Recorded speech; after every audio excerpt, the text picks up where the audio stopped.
God in quotation mark that looks at all solutions and uses his computer to find the one with the smallest value, that he is a bit of a simulator playing with the story and then decides to use that story to decide which universe to start. But I don't know. I mean, maybe maybe these kind of stories about us being simulated by somebody else, and so that's another wild speculation. Yes. And maybe we should only have one wild speculation, namely our model in the game now, and not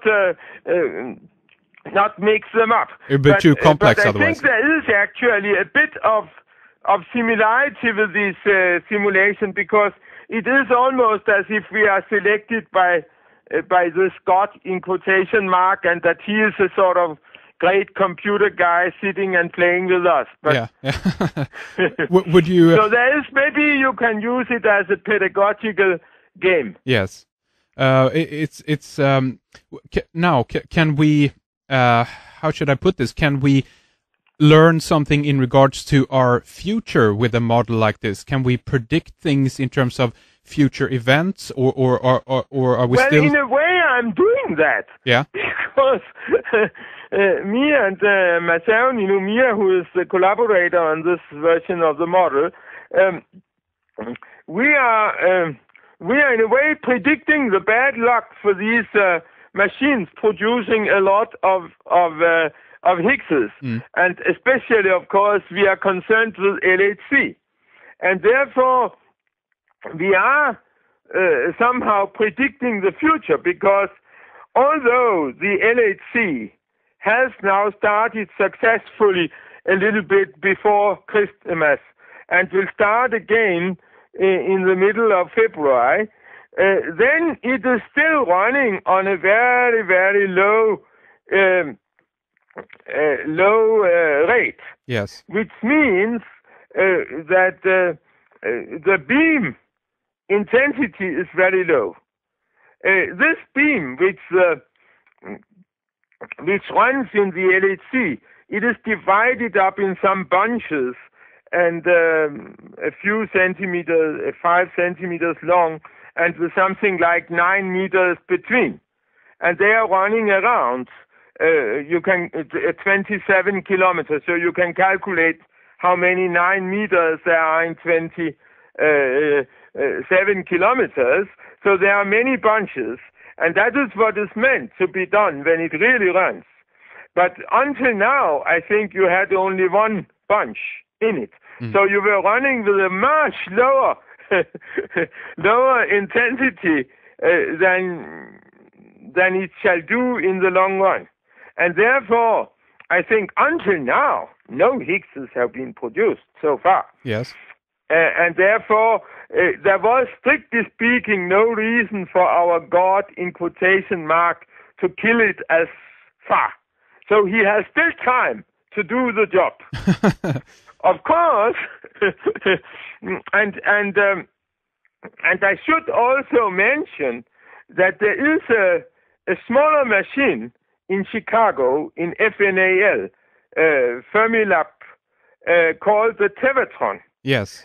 And although this Tevatron has not seen that it has produced any Higgses, then in very great likelihood, it has already produced several thousands of Higgses.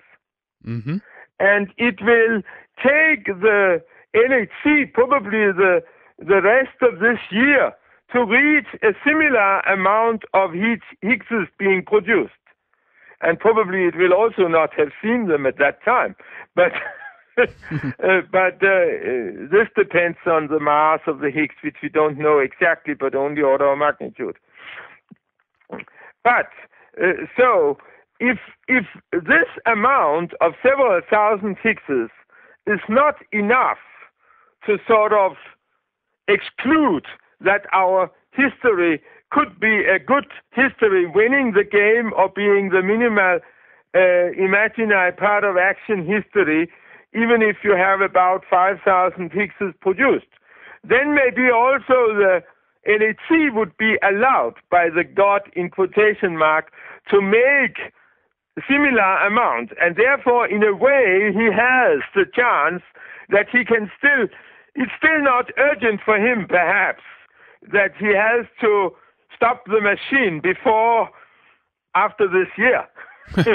But of course it is statistics that it is a matter to do it what is most easy and less and least miraculous for him to do it. So he could perhaps have chosen to do it, and the longer he waits, the more embarrassing for our theory, which means the more likely that our model is wrong. But it is not really severe yet.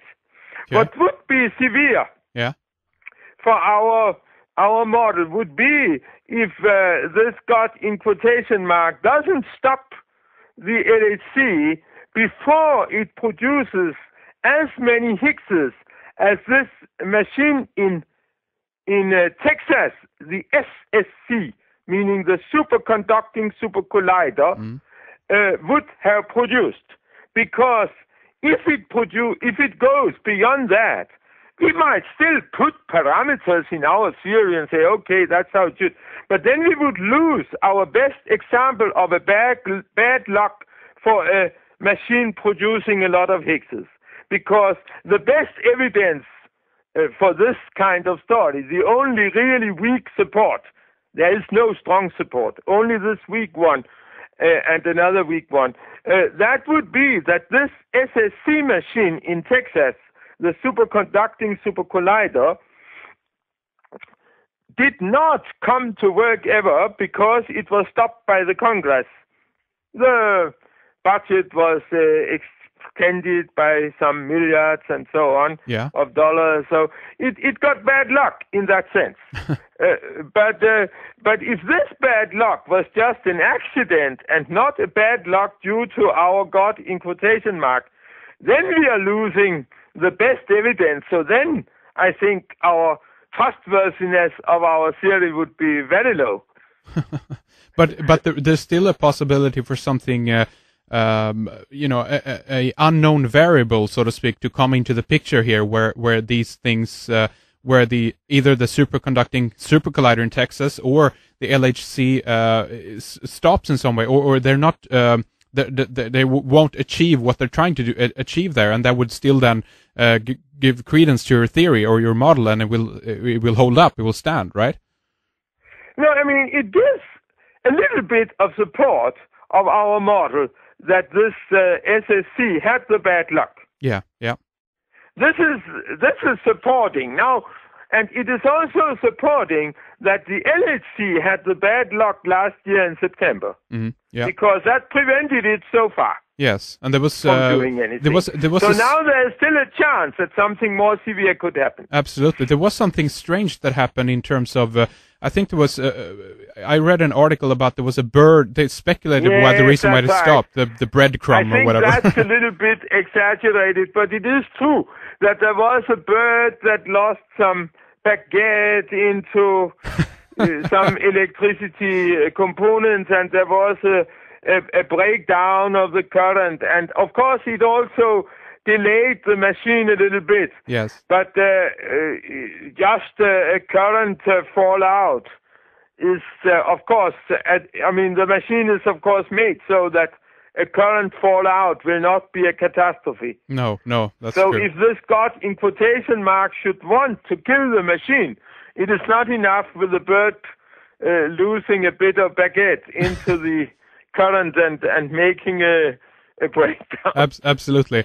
Holger, what I want to do right here is take a short little break and then continue talking more with you here in the next segment. I have so many more questions for you and points that I do want to discuss, but beyond that, just to round things up here for the first segment for us, do you have any website or something like that you can give out to our listeners if they want to follow your work more closely and some of your theories and so forth? I'm afraid I haven't really made a website, but we have,